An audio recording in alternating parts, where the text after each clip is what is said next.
Selamat pagi Ibu, salam sehat untuk kita semua. Perkenalkan, nama saya Leni Aplonia Boling dengan NIM 270100185. Perkenalkan, nama saya Elizabeth Luciandoa dengan NIM 270100166. Perkenalkan, nama saya Melinda Christine Puspita Dewi dengan NIM 2007010193.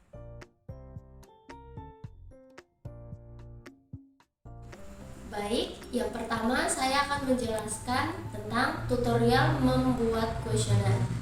Jadi, untuk membuat kuesioner, pertama-tama kita harus membuka Chrome di laptop. Setelah membuka Chrome, kita membuka Google. Kemudian menekan kotak di pojok kanan atas. Setelah menekan kotak tersebut, kita memilih Drive. Nah, setelah masuk dalam Drive, kita menekan ada tulisan plus baru di bagian pojok kiri atas. Kemudian memilih Google Formulir.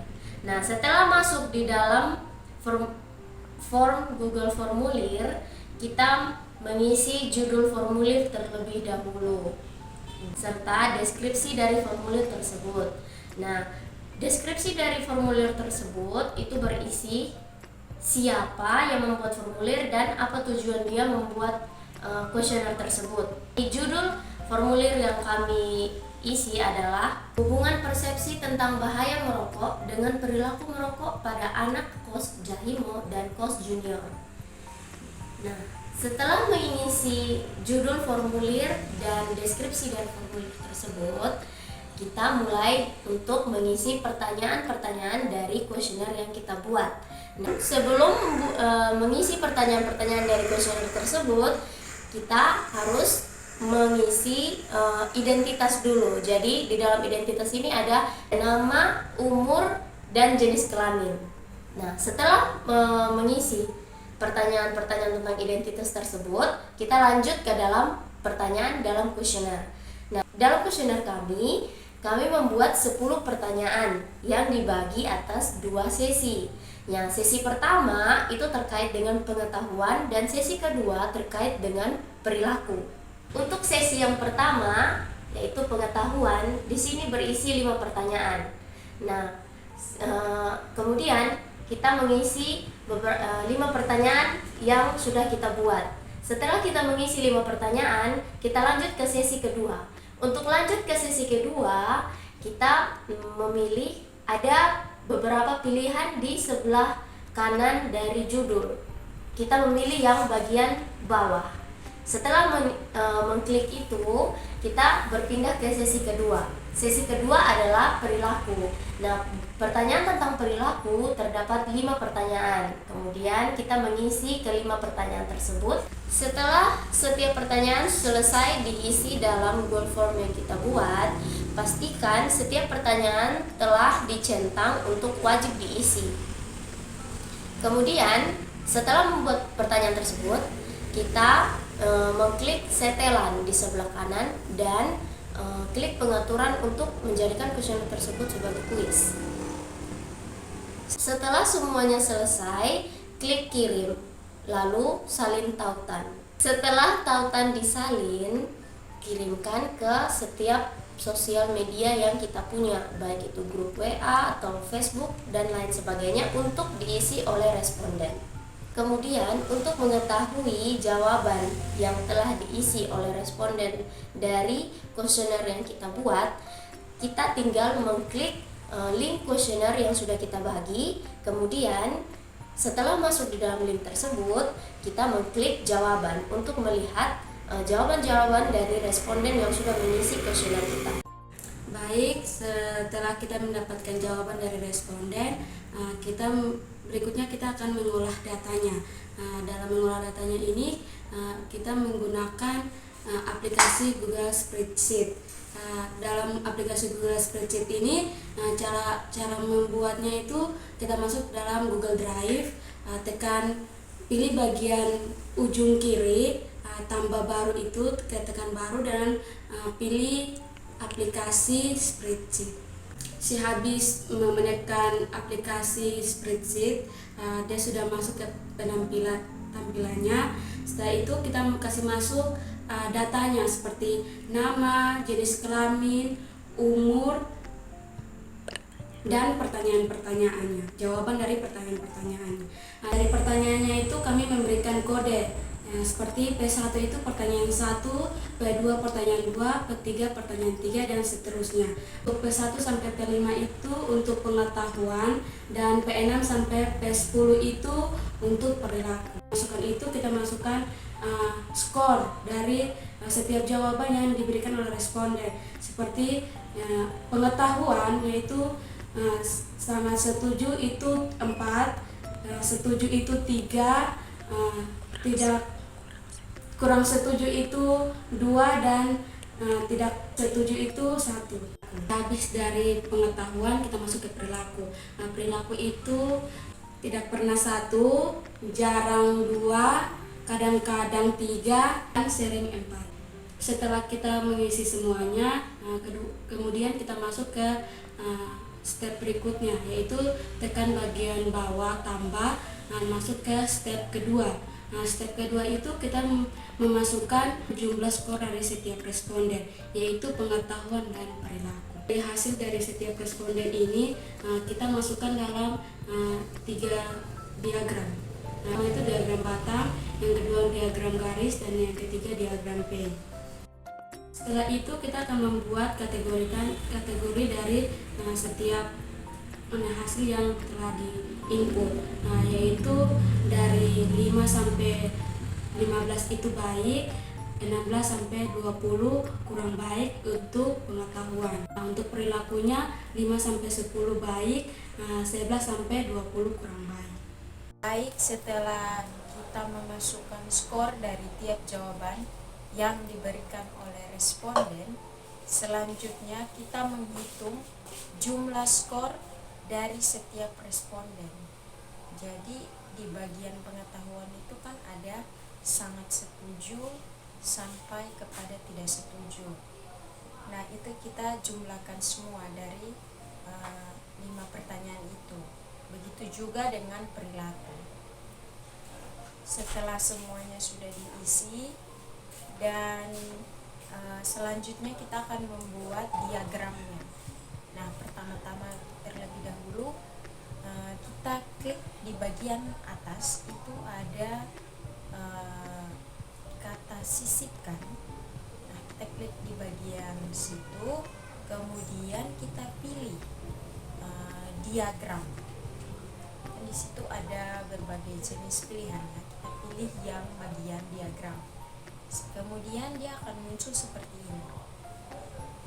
Setelah itu kita pilih jenis diagram yang akan kita buat. Misalnya kita membuat diagram garis, karena saya ingin membuat diagram garis. Kita pilih diagram garis. Di situ juga kalau seandainya aplikasinya teman-teman itu pakai bahasa Inggris, kita bisa klik berdasarkan gambarnya. Kan di situ juga ada tampilan gambar. Jadi untuk memudahkan kita. Nah, setelah itu datanya supaya bisa terbaca semua, kita harus blok terlebih dahulu. Nah, cara memasukkannya bagaimana? Cara memasukkannya adalah kita klik rentang data. Nah, kan tampilannya sudah ada kan, di situ ada pilihan rentang data. Kita klik di bagian kotak itu untuk memilih berapa saja yang kita mau masukkan di dalam diagram. Setelah kita blok, di sini saya memilih usia, pengetahuan, dan perilaku. Nah, setelah itu kita sudah masukkan datanya, kita sudah blok, kemudian kita klik OK. Nah, muncul tampilannya kan seperti ini. Untuk memilih rentang data itu kita harus pilih satu persatu, jangan kita pilih mulai dari usia sampai perilaku. Jangan kita mencentang agregat untuk data-datanya itu bisa terbaca. Kemudian tambahkan rangkaian data, karena dia tidak langsung muncul dua-duanya antara pengetahuan dan perilaku, tapi kita harus pilih rentang datanya kita bisa atur. Di situ kan cuma ada perilaku, kita atur untuk pengetahuan juga, jadi kita tambahkan. Kemudian setelah itu untuk data labelnya itu bisa muncul di setiap garis, kita harus pilih bagian sesuaikan di bagian sebelahnya. Kemudian kita scroll dan pilih sesuaikan, dan kita pilih centang label data. Nah, setelah kita pilih akan muncul seperti ini, bisa dilihat. Ini juga berlaku bagi semua diagram ya. Kalau kita mau pakai diagram batang juga akan seperti ini label datanya. Diagram pie juga demikian. Kemudian kita memilih nilai maksimum. Nah, untuk nilai maksimum dan minimum ini biasanya kan orang menghitung secara manual ya. Kalau secara instannya, secara gampangnya kita tinggal masuk dalam jenis agregat, pilih jenis agregat. Nanti di situ ada di bagian di atasnya label data yang tadi. Nah, kemudian langkah terakhir adalah jika kita mau memberikan judul di setiap diagram, maka kita tinggal keluar dari rangkaian tadi. Kita masih tetap di bagian sesuaikan, kita scroll ke bawah. Itu di bagian pilihan paling bawah ada judul diagram dan sumbu. Nah, di situ kita bisa mengatur judulnya, mau taruh di atas, di bawah bisa. Kemudian untuk memberikan nama pada setiap sumbu juga bisa disetel lewat pada bagian judul diagram sumbu.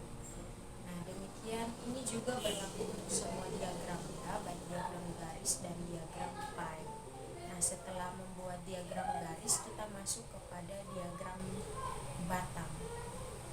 Diagram batang ini juga kita buat dengan cara yang sama seperti tadi.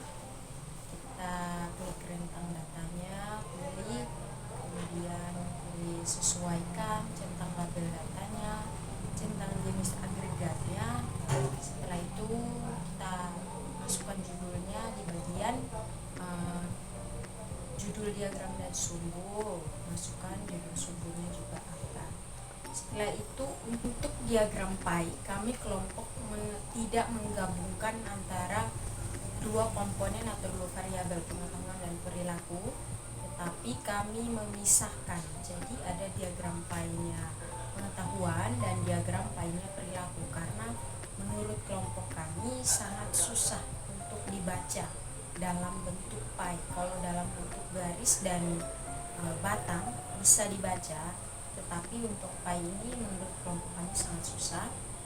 Jadi rentang datanya kami memilih usia, jenis kelamin dan pengetahuan. Itu untuk pengetahuan. Kalau untuk perilaku ya kami memilih usia, jenis kelamin dan perilaku. Seperti itu.